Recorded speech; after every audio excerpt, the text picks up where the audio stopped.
आदाब, सत श्री अकाल। दोस्तों, स्वागत है आप सबका मेरे YouTube चैनल स्वप्निल जंक्शन पर और मैं आशा करता हूं कि आप सभी स्वस्थ और सुरक्षित होंगे। दोस्तों, आज की इस वीडियो के मुख्य विषयों पर मैं आऊं, लेकिन उससे पहले आप सभी को हिंदी दिवस की बहुत बहुत शुभकामनाएं देना चाहूंगा। दोस्तों, हिंदी अगर मैं निजी तौर पर अपने दृष्टिकोण के हिसाब से आपको बताऊं या मैं क्या हिंदी के बारे में सोचता हूं वो आपको बताऊं, तो सिर्फ इतना कहना चाहूंगा, एक पंक्ति कहना चाहूंगा कि हिंदी मेरे लिए सब कुछ है। आज मैं जो कुछ भी कर रहा हूं या फिर इस YouTube चैनल को चला रहा हूं, आपके सामने अपनी बातों को रख पा रहा हूं, विश्लेषण को रख पा रहा हूं, कर पा रहा हूं, सीधे सीधे सरकारों से और प्रशासन से, साथ ही साथ बहुत सारे ऐसे लोगों के सामने उन लोगों से प्रश्न पूछ पा रहा हूं और लोगों के सामने अपने विचारों की अभिव्यक्ति कर पा रहा हूं, तो यह सिर्फ और सिर्फ संभव हो सका है हिंदी के कारण ही। इसलिए हिंदी हम सब के लिए, और जितने भी मेरे दोस्त, मेरे मित्र और हमारे सभी आदरणीय दर्शक इस वीडियो को देख रहे हैं और अगर वो हिंदी बोलते हैं, तो मैं आप सबको बहुत बहुत बधाई देना चाहूंगा। दोस्तों, एक प्रकार से आपको छोटा सा संक्षेप में दो तिथियों के बारे में बताना चाहूंगा जो कि इस हिंदी दिवस के इतिहास से जुड़ी हुई है, और इसके बाद आगे मैं इस पूरी वीडियो को आगे बढ़ाऊंगा। देखिए दोस्तों, अगर हिंदी की मैं बात करूं तो 14 सितंबर का आज दिन है। हिंदी दिवस की अगर मैं बात करूं तो 14 सितंबर वर्ष 1949 में पहली बार जो हिंदी भाषा है उसे राजभाषा का दर्जा मिला था। 1947 में आप जानते हैं कि भारत को स्वतंत्रता मिली थी और ये एक प्रकार से अंग्रेजों की गुलामी का प्रतीक हो गया था कि अंग्रेजी भाषा इस देश पर काबिज हो गई थी। और अभी भी ऐसा है, क्योंकि कॉर्पोरेट कल्चर के आने के बाद अंग्रेजी का जो प्रचलन है वो काफी ज्यादा बढ़ गया है और इसके कारण हिंदी समेत जो भारत की अन्य जो क्षेत्रीय भाषाएं हैं या फिर बोलियां हैं या फिर जो तमाम और भी अन्य भाषाएं हैं, उन तमाम भाषाओं की उपेक्षा हो रही है। इसीलिए हम सबको यह समझना चाहिए, विश्वास रखना चाहिए, भरोसा करना चाहिए कि हिंदी हो या तमाम कोई रीजनल भाषा हो, वो हमारे गौरव का प्रतीक है। लेकिन लौटूंगा मैं अपने इतिहास की उन तिथियों पर। पहली तिथि के बारे में मैंने आपको बता दिया कि किस प्रकार से पहली बार हिंदी भाषा को आज ही के दिन राजभाषा का दर्जा प्राप्त हुआ था। इसी दिन को हम सब सेलिब्रेट करते हैं हिंदी दिवस के तौर पर। एक महत्वपूर्ण तिथि और मैं आपको बताना चाहूंगा कि आखिर प्रथम बार हिंदी दिवस कब मनाया गया था, और यह तारीख थी 14 सितंबर की ही थी, लेकिन वर्ष था 1953 का। तो पहली बार हिंदी भाषा को राजभाषा का दर्जा कब मिला था? वो मिला था 14 सितंबर 1949 को, और पहली बार हिंदी दिवस को मनाया गया था 14 सितंबर 1953 को। हिंदी ही वही एक भाषा है दोस्तों, एकमात्र ऐसी भाषा है जो कि पूरे भारत को एक सूत्र में पिरो सकती है। महर्षि दयानंद सरस्वती जी ने यह बात कही थी, और जब से मैंने इस बात को पढ़ा तो उसके बाद से लगातार ये मेरे मन मस्तिष्क में ये बात बैठ गई। और एक प्रकार से हिंदी के बारे में मैं हमेशा से ये सोचता हूं कि अगर आप उत्तर या दक्षिण या फिर पूरब या फिर पश्चिम कहीं भी चले जाइए, किसी भी कोने में देश की चले जाइए, आपको वहां पर अगर आपको भाषा का ज्ञान, वहां की स्थानीय भाषा का ज्ञान नहीं है, तो फिर आप वहां पर हिंदी के द्वारा आप वहां पर संवाद कर सकते हैं। हो सकता है कि वो लोग बोल ना सके, लेकिन वो समझ जरूर जाएंगे। हाँ, हो सकता है कि थोड़ी टूटी फूटी हिंदी में ही समझें या बोलें, लेकिन वो समझ जाएंगे। हिंदी की यही एक विशेषता है जो सबसे बड़ी विशेषता मैं मानता हूं। साथ ही साथ एक चीज मैं आपको और कहना चाहूंगा कि हर बरस जब भी हिंदी दिवस आता है तो ट्विटर पर या फिर अन्य जो सोशल मीडिया प्लेटफॉर्म्स हैं, वहां पर कुछ ऐसे हिंदी विरोधी हैशटैग्स ट्रेंड करते हैं जो कि वाकई में दुर्भाग्यपूर्ण है, और वाकई में दुख होता है इस बात को देखकर कि कोई ऐसा एक वर्ग है जो कि अपनी भाषा को एक प्रकार से प्रमोट करने के इरादे को लेकर, उसका समर्थन करने के नाम पर दूसरी भाषा की उपेक्षा करता है, उसका अपमान करता है। यह सबसे ज्यादा गलत बात है, और आप जानते हैं कि ऐसा होता है, फिर चाहे हिंदी दिवस हो या फिर महात्मा गांधी जी की जयंती हो। अभी 2 अक्टूबर आएगा, उससे पहले आप देखेंगे या उस दिन आप देखेंगे कि अचानक से नाथूराम गोडसे ट्रेंड करेगा। तो इस प्रकार के हमारे देश में एक ऐसा वर्ग है जिनकी विकृत मानसिकता है, लेकिन आपको उन पर ध्यान नहीं देना है क्योंकि वो अराजक तत्व है। बहरहाल मैं एक बार फिर से आप सभी को हिंदी दिवस की बहुत बहुत शुभकामनाएं देना चाहूंगा और याद कीजिए और गर्व कीजिए स्वयं पर कि आप हिंदी बोलते हैं।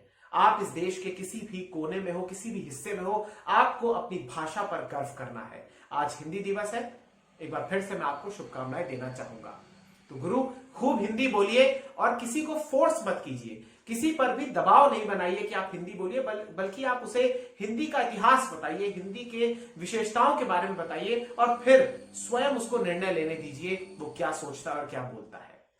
बहरहाल दोस्तों, ये तो हिंदी की बात हुई, लेकिन इसके अलावा मैं आपको एक बहुत ही महत्वपूर्ण खबर के साथ जोड़ना चाहूंगा, क्योंकि कल सोमवार था, हफ्ते का पहला दिन, और सोमवार को देश की सियासत हो या फिर देश की न्यायपालिका हो, सर्वोच्च अदालत हो, इन दोनों जगहों से, इन दोनों स्थानों से बहुत सारी बड़ी बड़ी खबरें निकलकर सामने आई। और राजनीति की अगर मैं बात करूं तो आज विशेष रूप से मैं कुछ अपना ओपिनियन भी रखना चाहूंगा। लेकिन पहले, सबसे पहली बात उन दो महत्वपूर्ण खबरों की जो कि सुप्रीम कोर्ट की तरफ से आई हैं। भारत की सर्वोच्च न्यायपालिका है सुप्रीम कोर्ट, और सुप्रीम कोर्ट के ऊपर जो जिम्मेदारी है या जो सुप्रीम कोर्ट का दायित्व है, जो कि संविधान के द्वारा वहां पर मेंशन है, वो ये है कि संविधान का संरक्षक है सुप्रीम कोर्ट। भारत में सब कुछ कानून के दायरे में रहते हुए हो, कानून की सीमा का कोई उल्लंघन ना करे, इसको ध्यान में रखता है और इसको सुनिश्चित करता है। इसका संरक्षक है सुप्रीम कोर्ट। और सुप्रीम कोर्ट में कल दो महत्वपूर्ण बातें हुई दोस्तों। पहली आपको संक्षेप में बताऊंगा। पहला यह हुआ कि दरअसल सुप्रीम कोर्ट ने सरकार को, केंद्र सरकार को यह विचार करने को कहा है कि दरअसल कोविड काल में या कोविड के कारण जिन लोगों की मौत आत्महत्या के लिए हुई है, यानी जिन लोगों ने आत्महत्या की है कोविड के बाद, तो उन्हें भी कोविड के कारण ही उसी श्रेणी में रखा जाए, इस पर सरकार विचार करे। क्योंकि कुछ समय पहले आपको पता है कि सुप्रीम कोर्ट ने सरकार से कहा था कि जिन लोगों की मौत कोविड के कारण हुई है, कोरोना वायरस के कारण हुई है, उन्हें भी कंपेंसेशन मिलना चाहिए, सरकार की तरफ से अनुग्रह राशि मिलनी चाहिए। अब इस पूरी कड़ी में एक प्रकार से सुप्रीम कोर्ट ने यह भी कहा है कि जिन लोगों ने आत्महत्या की है कोविड के बाद, तो उन लोगों को भी एक प्रकार से इसमें शामिल करना चाहिए, कंपेंसेशन उन्हें भी दिया जाना चाहिए और सरकार को गाइडलाइंस पर विचार करना चाहिए, आईसीएमआर को भी कहा गया है। यह बड़ी ही महत्वपूर्ण बात है, क्योंकि आप जानते हैं कि कोविड से उभरने के बाद या फिर कोविड हो जाने के बाद भी बहुत सारे लोगों को काफी दफा और कई सारे मोर्चों पर लड़ना पड़ा है, जूझना पड़ा है, संघर्ष करना पड़ा है। वो जो मानसिक आघात उन्हें पहुंचा है, जिसके कारण उन्हें आत्महत्या जैसा एक कठोर और एक कठिन निर्णय लेना पड़ा, वो भी एक प्रकार से ये दर्शाता है कि हाँ, कोविड कोई सामान्य बात नहीं है। कोविड ने लोगों को मानसिक, शारीरिक और एक प्रकार से इमोशनल आधार पर लोगों को प्रभावित किया है। तो ये तो पहली बात हो गई, पहली बड़ी खबर हो गई। इसके अलावा एक बड़ी खबर और दरअसल सुप्रीम कोर्ट से निकलकर सामने आई, उसका भी जिक्र मैं, उसका भी उल्लेख आज मैं आपके सामने करना चाहूंगा, और ये जुड़ी हुई है पेगासस से। पेगासस का जासूसी कांड आप सबको याद होगा दोस्तों, कुछ महीने पहले की बात है। हालांकि ये लगातार ये विवाद अभी थमा नहीं है, कम से कम विपक्ष के द्वारा तो नहीं थमा है, लेकिन इस विवाद पर भी पेगासस के द्वारा क्या जासूसी हुई है। पेगासस, संक्षेप में आपको एक बार याद कराना चाहूंगा कि वही एक इजरायली सॉफ्टवेयर है जिसे एनएसओ नाम के कंपनी ने, एनएसओ ग्रुप ने विकसित किया, और इस पेगासस स्पाईवेयर के कारण एक प्रकार से कुछ संस्थाओं ने ये रिसर्च की। उसमें उन्होंने बताया कि दरअसल दुनिया भर में वैश्विक स्तर पर 50,000 से ज्यादा ऐसे नंबर्स थे, मोबाइल नंबर्स थे, जिन्हें सर्विलांस यानी निगरानी की सूची में रखा गया था, संभावित लक्ष्य की सूची में रखा गया था। जबकि इसी सूची में यह बात का भी दावा किया गया कि भारत में भी 300 से ज्यादा ऐसे नंबर्स थे, मोबाइल नंबर्स थे, जो कि कमोबेश विपक्ष के नेताओं के थे, पत्रकारों के थे, वकीलों के थे, और भी तमाम जो प्रभावशाली लोग हैं उनके थे। ऐसा आरोप, ऐसा कथित जासूसी कांड सामने आया था, जिसको लेकर विपक्ष ने बहुत ज्यादा हंगामा किया था। संसद का सत्र जो मानसून का हुआ था वो भी पूरी तरीके से हंगामे की भेंट चढ़ गया था। कानून बहुत सारे पास हो गए थे, विधेयक बहुत सारे पास हो गए थे, लेकिन वहां पर बहस नहीं हुई थी। तो यहां पर मैं आपको बताना चाहूंगा कि सुप्रीम कोर्ट ने इस पूरे जासूसी कांड को लेकर एक सख्त टिप्पणी की है। अब यहां पर कल जो कुछ हुआ वो मैं आपको बताना चाहूंगा। कल सोमवार था, 13 सितंबर की तारीख थी और सुप्रीम कोर्ट में पहले ही कह दिया गया था कि हम इस पूरे विवाद को लेकर, इस पूरे विषय को लेकर अपनी अगली सुनवाई 13 सितंबर को ही करेंगे। तो यहां पर कल सुप्रीम कोर्ट में चीफ जस्टिस ऑफ इंडिया यानी मुख्य न्यायाधीश, भारत के प्रधान न्यायाधीश माननीय एनवी रमन्ना साहब हो या फिर उनके साथ उनकी अध्यक्षता में जो 3 जजेस की जो बेंच थी, जिसमें जस्टिस सूर्यकांत थे और साथ ही साथ जस्टिस हिमा कोहली थी, तो इनके साथ यहां पर कल जो बहस हुई उसमें सरकार की तरफ से सॉलिसिटर जनरल तुषार मेहता साहब पेश हुए थे, उपस्थित हुए थे और साथ ही साथ जो याचिकाकर्ता थे जिन्होंने निजता का उल्लंघन बताया, निजता के अधिकार में हस्तक्षेप बताया सरकार का, उनकी तरफ से भी कल वहां पर सुनवाई हुई। तो यहां पर सुप्रीम कोर्ट के या भारत के जो सीजीआई है, चीफ जस्टिस ऑफ इंडिया है, उन्होंने सरकार के तरफ से जो पेश हुए थे सॉलिसिटर जनरल तुषार मेहता साहब, उनसे बोला कि सरकार हमें बता क्यों नहीं रही है कि वो इस पूरे कांड को लेकर, पेगासस मामले को लेकर क्या कर रही है। तो इस पर तुषार मेहता की तरफ से कहा गया कि ये राष्ट्रीय मसला है, राष्ट्रीय सुरक्षा से जुड़ा हुआ मसला है, इसलिए हम इस पूरे विवाद को या इस पूरे विषय को लेकर कोई भी हलफनामा दाखिल नहीं करेंगे। यानी हलफनामा यानी जो एफिडेविट होता है उसे हम दायर नहीं करेंगे, जबकि केंद्र सरकार की ओर से पहले यह बात कही गई थी कि हम एफिडेविट को दाखिल करेंगे।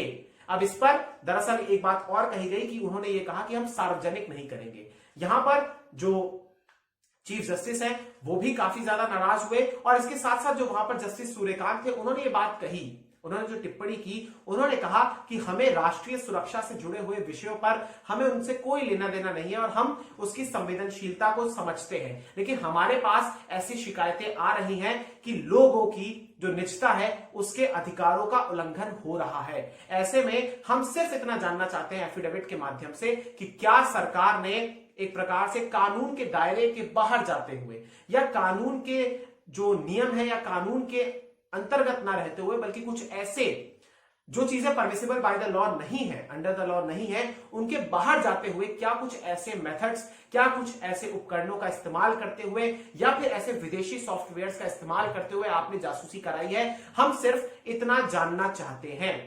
इस पर तुषार मेहता साहब ने कहा कि सरकार दरअसल इस बात को लेकर तैयार है कि हम एक समिति का गठन करें जिसमें जो इस डोमेन के विशेषज्ञ हैं वो इसमें शामिल हो। यानी सुप्रीम कोर्ट की तरफ की ओर इन्होंने ये बात कही तुषार मेहता साहब ने कि सरकार यानी केंद्र सरकार इस बात पर सहमत है कि आप एक डोमेन का गठन कीजिए, जो कि डोमेन विशेषज्ञों की एक समिति का गठन कीजिए और वो जांच करो, फिर उसकी रिपोर्ट सीधे तौर पर वो सुप्रीम कोर्ट को सौंपे, लेकिन ये चीज पब्लिक डोमेन में नहीं आए क्योंकि ये राष्ट्रीय सुरक्षा से जुड़ी हुई बात है। सुप्रीम कोर्ट ने भी इस पर ये बात कही कि अगर ये रिपोर्ट हमारे पास आती है, उन्होंने कहा कि अगर एक कमेटी हम बना देते हैं मान लीजिए, और अगर वो एग्जामिन करती है तो फिर इसकी रिपोर्ट भी पब्लिक डोमेन में आ जाएगी।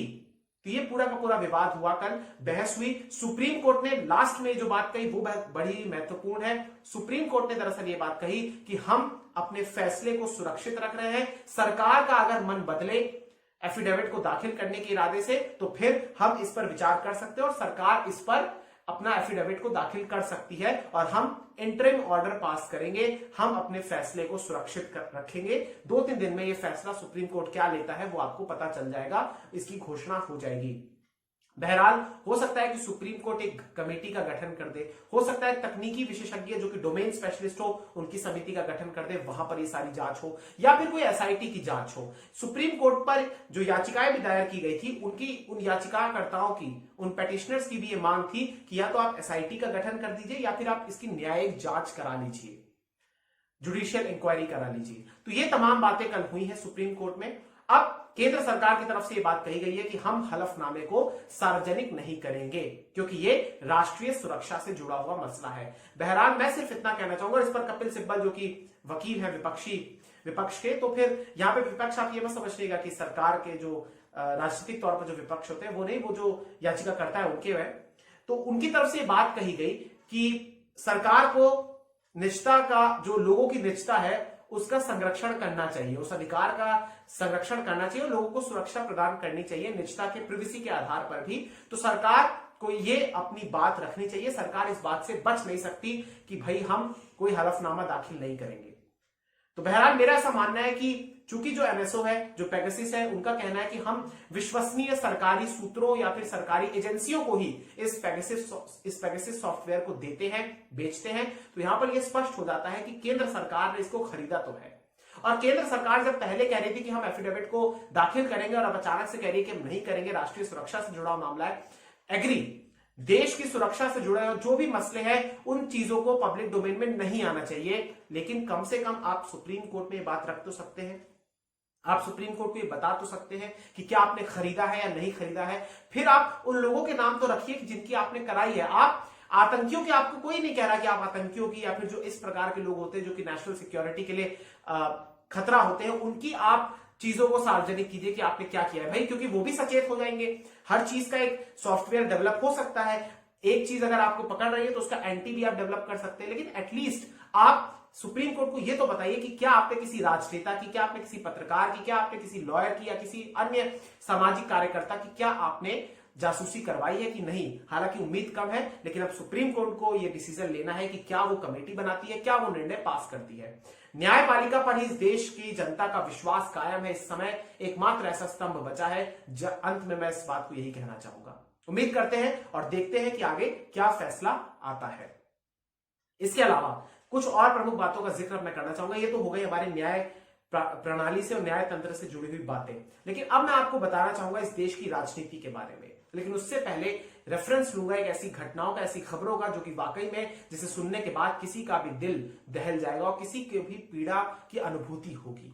फिरोजाबाद, मथुरा, एटा, आगरा, कासगंज, मैनपुरी, बनारस, बिहार के कुछ शहर, ये तो उत्तर प्रदेश के मैंने पहले आपको बताया, बिहार के कुछ शहर, मध्य प्रदेश के कुछ शहर, ये वो कुछ शहर है हमारे देश के राज्यों के जहां पर एक वायरल बुखार, एक रहस्यमयी बुखार, डेंगू, चिकनगुनिया, मलेरिया और भी पता नहीं क्या क्या, ये तमाम चीजें वहां पर इस समय फैली हुई हैं। जिसके कारण अगर मैं सिर्फ एक डिस्ट्रिक्ट की बात करूं, एक जिले की बात करूं, फिरोजाबाद की, फिरोजाबाद में अकेले फिरोजाबाद जिले में 150 लोगों की मौत हुई है पिछले एक महीने के दौरान। इसमें सर्वाधिक बच्चे हैं, 80 से ज्यादा बच्चों की मौत हुई है।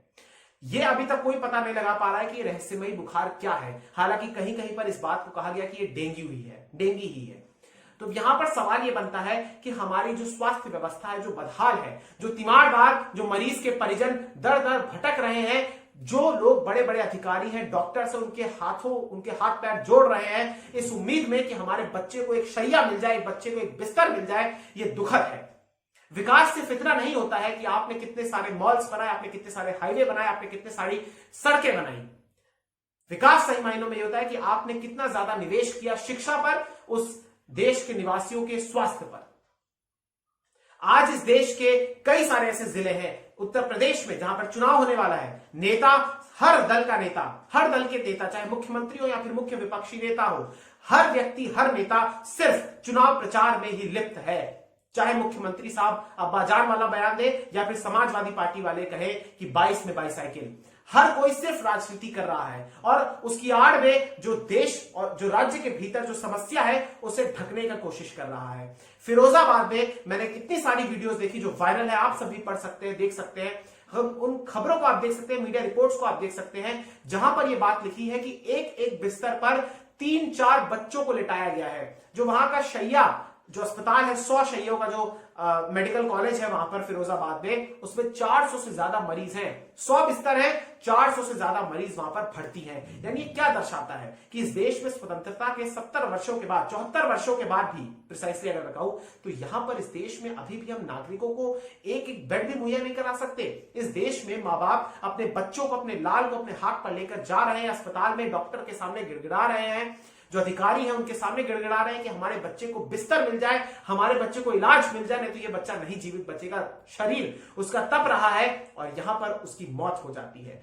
बहनें और बच्चे और माता पिता, अभिभावक सब रो रहे हैं, बिलख रहे हैं, हंगामा कर रहे हैं, डॉक्टरों को, सरकार को दोषी ठहरा रहे हैं, लेकिन यहां पर चीजें नहीं बदली है।